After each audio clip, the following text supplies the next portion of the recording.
नमस्कार, कशा आहात तुम्ही सर्व? नक्कीच मस्त आणि मजेत असणार आहे. तर मी अश्विनी स्वागत करते तुमचं आपल्या अजून एका नवीन व्हिडिओमध्ये. गेले बरेच दिवस झाले मला काय फारसा वेळ भेटत नाही व्हिडिओसाठी, पण बऱ्याच ताईंच्या कमेंट्स येतात की छोटे व्हिडिओ किंवा आठवड्यातून 2 ते 3 व्हिडिओ टाकण्याचा नक्की प्रयत्न करा. तर चला, तुमच्या सगळ्यांचा आग्रह आहे तर नक्कीच मी प्रयत्न करेल. जे काही माझं डेली रुटीन असेल ते त्याच्यामध्ये मग शिवणकाम असो किंवा घरातलं थोडंफार जर काही काम दाखवता आलं तर नक्कीच दाखवेल आणि तुम्हाला सुद्धा मोटिवेट करण्याचा नक्कीच माझ्या व्हिडिओमधून मी प्रयत्न करेल.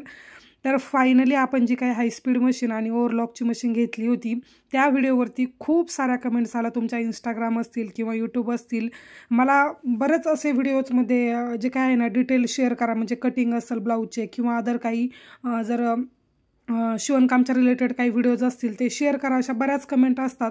पण फारसा मला काही वेळ भेटत नाही, कारण की जे काही शिवणकाम आहे त्याचं हुकलूकपासून कटिंगपासून सर्व मीच करते.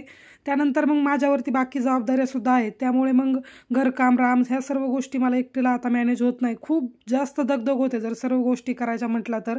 पण नक्कीच प्रयत्न करेल तसं मॅनेजमेंट करण्याचा, कारण की जर डेली टाईम टेबल तुमचं असेल ना तर काम खूप परफेक्ट आणि वेळेवरती होतं. जसं की आताच्या बाबतीमध्ये माझं खूपच विस्कळीत झाले, त्यामुळे जरासा प्रॉब्लेम होतो व्हिडिओला. बाकी जे काही शिवणकामचं रुटीन असेल किंवा इतर काही असेल ते व्यवस्थित सुरळीत चालू आहे. तर नक्कीच मी तुम्हाला जे काही मी मशीन घेतलेली आहे त्याच्याबद्दल डिटेल व्हिडिओ तुमच्याबरोबर नक्की शेअर करेल. कोणतं जे काही मॉडेल आहे किंवा बाकीचं किती कॉस्टिंग आहे, कुठे घेतली काय वगैरे, हे सर्व त्याचा मी नेक्स्ट येणारा व्हिडिओ जो आहे तो डिटेलमध्ये शेअर करेल. त्या व्हिडिओमध्ये तुम्हाला सर्वच गोष्टी कळून जातील. तर फायनली आता जी काही मशीन होत्या त्या घरी आल्या होत्या आणि जे काही ट्रान्सपोर्ट चार्जेस असतील किंवा घरी आणून असतील हे सर्व कसं झालं ते सुद्धा मी तुम्हाला नेक्स्ट व्हिडिओमध्ये सांगेल. फक्त आता आपला हा जो काही रुटीनचा व्लॉग आहे तो तुमच्याबरोबर शेअर करते. तर फायनली मशीन घरी आल्यानंतर आता इथे मशीनचं जे काही पूजा आहे ना ती करून घेत होते. ओव्हरलॉक मशीन घ्यायचं काही जास्त म्हणजे असं डोक्यामध्ये नव्हतं, पण नंतर ही मशीन घ्यायची आणि त्यामध्ये ते काही कमी करत नव्हते, त्यामुळे मग नंतर विचार केला की ओव्हरलॉकसुद्धा घेऊन टाकूयात. कारण की बरेच असे कस्टमर आहे ज्यांना की ओव्हरलॉक पाहिजेच असतं. मग मला दुसरीकडे जाऊन घेऊन यायला म्हणजे जावं लागायचं रामला घेऊन, आणि थोडंसं लांब होतं. कधी कधी उन्हामध्ये चालत जायला खूप जास्त कंटाळा यायचा, त्यामुळे असं वाटलं की चला जास्त काय प्राईज नाही आहे आणि आता तर एवढं मॅनेज मी करूच शकते ओव्हरलॉक वगैरे सर्वच. त्यामुळे मी म्हटलं घेऊनच टाकूयात. त्यासाठी ओव्हरलॉकची सुद्धा मशीन घेतली. आता दोन्ही नवीन मशीनची पूजा करत होते, म्हणून माझ्या जुन्या मशीनला काही विसरून चालायचं नाही, त्यामुळे त्या मशीनची सुद्धा पूजा करून घेतली. तसं तर मशीन जी आहे ती मी अक्षय तृतीयेलाच पाहायला गेलो होतो आम्ही, पण त्यावेळेस काही जास्त त्यांनी जमवून दिलं नाही, त्यामुळे मग ते कॅन्सल केलं. त्यानंतर 2 ते 3 शॉप बऱ्याच ठिकाणी सर्च केलं सिटीमध्ये मग प्राईज असतील, कारण की बऱ्याच जणांच्या इंस्टाग्रामच्या रील खाली कमेंट आल्या की सिटीमध्ये सुद्धा जाऊन चौकशी करा. तिथे सुद्धा केलं, पण जास्त काय डिफरन्स येत नव्हता. आणि एवढ्या लांबून जर मशीन आणायची म्हटलं तर नंतर सर्व्हिसिंगला प्रॉब्लेम येईल. जर काही प्रॉब्लेम आला मशीनमध्ये मग ते यायला 42 तास किंवा 2 तास असं सांगतात आपल्याला आणि लवकर येत नाही. त्यामुळे मग आता मी जिथे राहते तिथून जवळूनच घेण्यामध्ये पॉईंट होता, जेणेकरून की जरी काही प्रॉब्लेम आला तर पटकन मला तो सॉल्व करता येईल. तर हो, आधी मी तुम्हाला हेच सांगत होते की अक्षय तृतीयेनिमित्त त्या दिवशीच मला मशीन घ्यायची होती, कारण की 3.5 मुहूर्तांपैकी एक चांगला मुहूर्त असतो असं मानलं जातं. पण त्यावेळेस काही काम झालं नाही. पण ज्यावेळेस एखादं काम ठरलेल्या वेळेत व्हायचं असतं ना तर ते होतंच. तसंच काहीसं झालं होतं. त्यानंतर मग अचानक प्लॅन केला की मशीन घेऊयात. त्यासाठी 2 दिवस आधीच आम्ही सर्चिंगमध्ये होतो. 2 दिवस मग घेतलं सगळं, बुकिंग वगैरे जो काही ॲडव्हान्स असेल तो सर्व केला आणि त्यानंतर मग फायनली मशीन घरी आला. तर फक्त देण्यासाठीच ते आले होते. त्यानंतर नेक्स्ट डेला त्यांचा परत एक मनुष्य घरी येऊन जे काही मशीन असेल ते चालू करून वगैरे देतो. पुढे तुम्हाला व्हिडिओमध्ये पाहायला भेटेलच. गुरुवारसुद्धा होता. सुरुवातीला तुम्ही माझ्या व्हिडिओमध्ये हे मंदिर खूपदा पाहिलं असेल, खूप जवळ आहे. सुरुवातीला मी जायची रामला घेऊन, पण आता काही पॉसिबल होत नाही, कारण की राम पायी चालत नाही आणि त्याला एवढ्या राम घेऊन चालत जायला मला काही शक्य होत नाही, त्यामुळे मग जाणं होत नाही. त्या दिवशी मशीन आणली होती आणि गुरुवारीच आणायचा असा माझा खूप जास्त अट्टहास होता. दिवसभर त्यांनी आम्हाला खूप तंगवून धरलं की आत्ता पाठवतो नंतर पाठवतो. त्यानंतर फायनली मी त्यांना रागे कॉल केला आणि त्यानंतर मग त्यांनी पाठवून दिली. आणि मग संध्याकाळच्या वेळेसच आली मी पटकन साडी वगैरे घालून, मशीनची पूजा वगैरे केली. त्यानंतर मग मंदिरात जाऊन पेढे वगैरे ठेवून आलो. आणि गुरुपौर्णिमा असल्यामुळे मंदिरात सुद्धा खूप गर्दी होती. प्रसाद सुद्धा होता, तिथेच प्रसाद वगैरे आम्ही घेतला आणि त्यानंतर मग घरी आल्यावरती जास्त काही शूट केलंच नाही. ज्यावेळेस त्यांचा फोन आला होता की मशीन आम्ही पोचवतो त्यावेळेस यांच्याजवळ त्यांनी फोन केलेला होता, त्यामुळे नक्की येणार आहे की नाही हे काही मला आयडिया नव्हती. त्यामुळे मी जास्त काय तयारीत नव्हते. त्यामुळे येता वेळेस यांनी नारळ किंवा गुलाल वगैरे पेढे, ज्या काही गोष्टी लागतात पूजेसाठी थोड्याफार आपण घरगुती करतो त्या सर्वच गोष्टी सोबत घेऊन आले होते. त्यानंतर मग पूजा वगैरे केली छान आणि तो दिवस खूपच छान गेला. मशीन चालू करून नाही भेटली त्यामुळे थोडंसं मला म्हणजे वाईट वाटलं होतं, कारण की आपल्याला असं वाटतं की वस्तू आल्यानंतर लगेचच चालवून पाहूयात की कसं वर्क होतंय कसं नाही, असं मला खूप जास्त मनापासून वाटत होतं, पण ते काही झालं नाही. नेक्स्ट डेला मग ते संध्याकाळच्या वेळेस आले होते 5 ते 6 वाजता.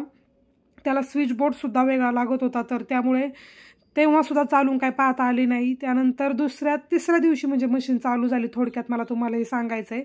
तिसऱ्या दिवशी मशीनचा बोर्ड आणून मग त्यांनी परत एकदा येऊन चालू करून वगैरे सर्व दाखवलं की कशा पद्धतीने चालू होते. त्यानंतर मशीनचा धागा कसा ओला जातो, ओव्हरलॉक मशीनचा तर खूपच डिफिकल्ट आहे ते धागा ओवणं. आता सध्या तरी मला असं वाटतंय की मी तुम्हाला डिमोटिवेट करत नाही, पण मला तरी असं वाटतंय की खूपच अवघड आहे. थोडंफार समजून घेण्यामध्ये बराचसा वेळ जातो. अजून मी काय त्यांनी ओवलेला धागा काढलेला नाही, त्यामुळे तो गुंता किंवा काय होईल याचं काही मला आयडिया नाही. आणि ओव्हरलॉकच्या मशीनचा थोडासा प्रॉब्लेम होतोय, धागा सोडून मशीन चालते, त्यामुळे आता त्या मशीनसाठी आता मला परत त्यांना बोलावं लागेल.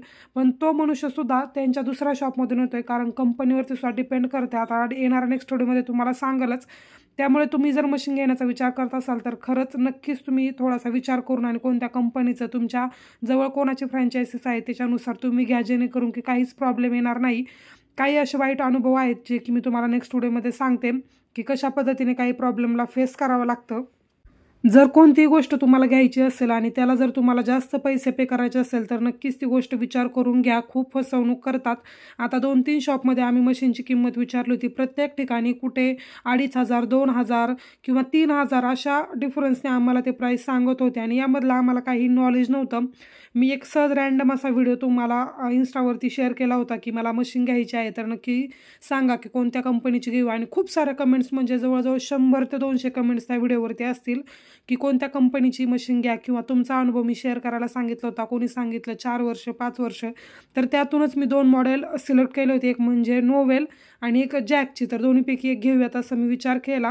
त्यानंतर मग उषासुद्धा मला वाटत होते की घेऊयात, पण नंतर असं जर लुक वाईज म्हटलं किंवा परफॉर्मन्स वाईज म्हटलं त्यानंतर मग मी कमेंट्ससुद्धा मोजून पाहिल्या की नेमक्या उषाला किती आल्यात आणि नोवेलसाठी किती आल्यात. आणि मग या सर्वाचा सारासार विचार करून फायनली नोवेलची घेतली.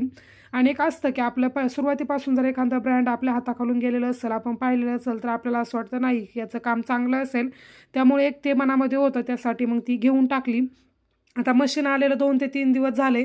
थोडीफार चालवून पाहिली तर खूप स्पीडनी काम होतं आणि मला काही ते हँडल होण्यासारखं नव्हतं, त्यामुळे मला असं वाटायचं की जमल का नाही. त्यामुळे 2 दिवस फक्त मी मशीनकडे पाहत राहिले आणि माझी जी जुनी फुल सेटलची मशीन आहे त्यावरतीच काम केलं, कारण की त्यावरती मला खूपच डिफिकल्ट जात होतं. पूर्ण सेटिंग वगैरे चेंज आहे. येणाऱ्या नेक्स्ट व्हिडिओमध्ये मी सर्वच सांगते तुम्हाला, थोडी जी काही बेसिक माहिती आतापर्यंत मला माहीत झाली ती. आणि त्यामुळे मला जरासं काही जमत नव्हतं आणि खूप मला डिफिकल्ट वाटायला लागलं. अरे नाही, आपण कशाला घेतलं, कारण हे मला जमणारच नाही, माझी जुनीच मशीन चांगली आहे असं मला खूपदा वाटायला लागलं. आणि 2 दिवस मी काही मशीनवरती बसलेच नाही.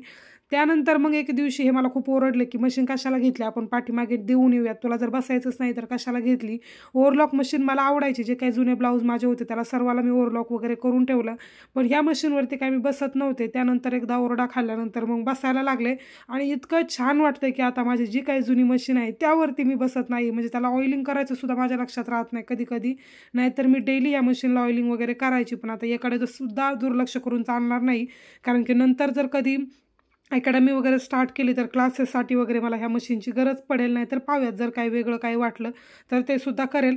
आणि अजूनसुद्धा जुन्या जे काही हाफ सेटल मशीन असेल त्याच्यासुद्धा शोधात आहे, कारण की क्लास घेणं मला थोडंसं बेटर वाटते. कारण की क्लासेसचं कसं असतं, एकदा स्टुडंटला 2 तास आपण वेळ दिला की ते त्यांच्या कामाला मोकळे आणि आपण आपल्या कामाला सुद्धा दिवसभराच्या कामामधून बराचसा मग जो काही वेळ आहे तो वाचला जातो आणि आपल्याला सुद्धा आराम भेटतो. नाहीतर कंटिन्यू जर स्टिचिंग वगैरे केलं ना, मग संध्याकाळी असं होतं की कधी एकदा झोपलीत की पाठ असेल मान असेल थोडं थोडं दुखतं जाता, नाही म्हटलं तरी थोडंशी रग लागल्यासारखं होतं आणि मग झोपलं की थोडंसं बरं वाटतं, असं काहीच आहे. आणि माझ्या बाबतीत तर कामाचं असं आहे की खूप जास्त वेळ मी एखादं काम जर केलं ना की मला असं त्यावेळेस काही जाणवत नाही. ज्यावेळेस झोपायला वगैरे जाईल ना त्यावेळेस जाणवतं की पाठ दुखते, कंबर दुखते आणि मग त्यावेळेस थोडंसं पेन जाणवतं. अदरवाईज मग असं जास्त जर तुम्ही शिवणकाम वगैरे करत असाल तर बसण्याची पोझिशन वगैरे जर तुमची स्ट्रेट असेल तर अगदीच मानेला कमरेला काही त्रास होत नाही. आणि ह्या मशीनवर जे आहे ना खूप स्पीडनी काम होतं. जर तुम्ही घेण्याचा विचार करत असाल किंवा तुमच्याकडे वर्कलोड जास्त असेल तर नक्कीच तुम्ही ही मशीन परचेस करा माझ्या सांगण्यावरून, कारण की खूप जास्त स्पीडने काम होतं. सुरुवातीला आता जर मी जी काही माझी ब्लॅक फुल सेटलची मशीन आहे ना, त्यावरती कटिंग आणि स्टिचिंगसाठी जो वेळ आहे ना, तो म्हणजे 1 ते सव्वा तासापर्यंत जायचा किंवा 1.5 ताससुद्धा व्हायचे. कधी-कधी राममुळे थोडंफार डिस्टर्बन्स व्हायचं. पण अदरवाईज जर तुम्ही कंटिन्यू म्हणजे जर मुलांची चुळबुळमध्ये नसेल किंवा त्यांची लुडबुड नसेल, तर नक्कीच तुमचा जो काही ब्लाऊज आहे ना, तो कटिंग स्टिचिंग करून कधी अर्ध्या पाऊण तासात होईल ते सुद्धा लक्षात येणार नाही. मी फक्त सिंपल ब्लाऊजचं बोलते. डिझाईनच्या ब्लाऊजला वेळ लागेल जरासा, म्हणजे जर फिनिशिंगने वगैरे काम करायचं म्हटलं तर. आणि फिनिशिंगच्या बाबतीत तर एक नंबर आहे. फिनिशिंग खूप सुंदर आणि छान येते आणि काम करायला सुद्धा छान वाटतं. अगदी सवय लागली नाही की काही अवघड नाही. सुरुवातीचे 2-3 दिवस तुम्हाला अवघड जाईल, पण जर तुम्हाला ऑलरेडी तुम्ही जर फुल सेटल, हाफ सेटल मशीनवरती मोटरने जर काम केलेलं असेल तर काहीच डिफिकल्ट नाही.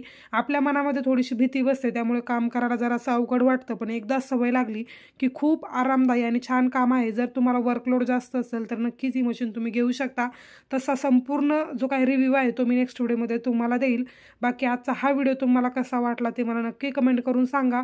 नक्कीच प्रयत्न असेल की छोटे छोटे ब्लॉग तुमच्याबरोबर शेअर करेल आणि वीकली 2 ते 3 व्हिडिओ घेऊन येण्याचा प्रयत्न करेल, जेणेकरून की आपली जो काही व्हिडिओची कंटिन्युटी आहे ती तुमच्या लक्षात येईल आणि तुम्हाला सुद्धा माझ्या व्हिडिओचा विसर पडणार नाही.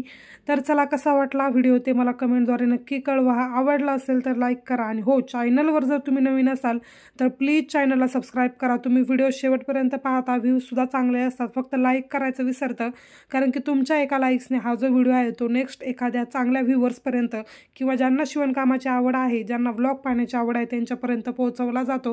त्यामुळे मेक शुअर करून तुम्ही व्हिडिओला लाईक करत जा आणि हो, कोणकोणत्या टॉपिकवरती तुम्हाला व्हिडिओ पाहायला आवडतील ते नक्कीच मला कळवा.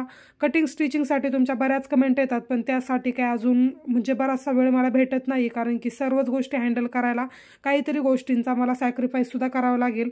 कटिंग स्टिचिंगसुद्धा मी दाखवेल, मला दाखवायचं नाही असं काही नाही. आधीचे व्हिडिओ तुम्ही पाहिले असतील त्यामध्ये सुद्धा मी बऱ्यापैकी दाखवलेलं आहे की कटिंग स्टिचिंग मी कशा पद्धतीने करते. फक्त त्यामध्ये थोडासा खंड पडला आहे, तर ती जी काही पोकळी असेल ती भरून काढण्याचा मी नक्कीच प्रयत्न करेल.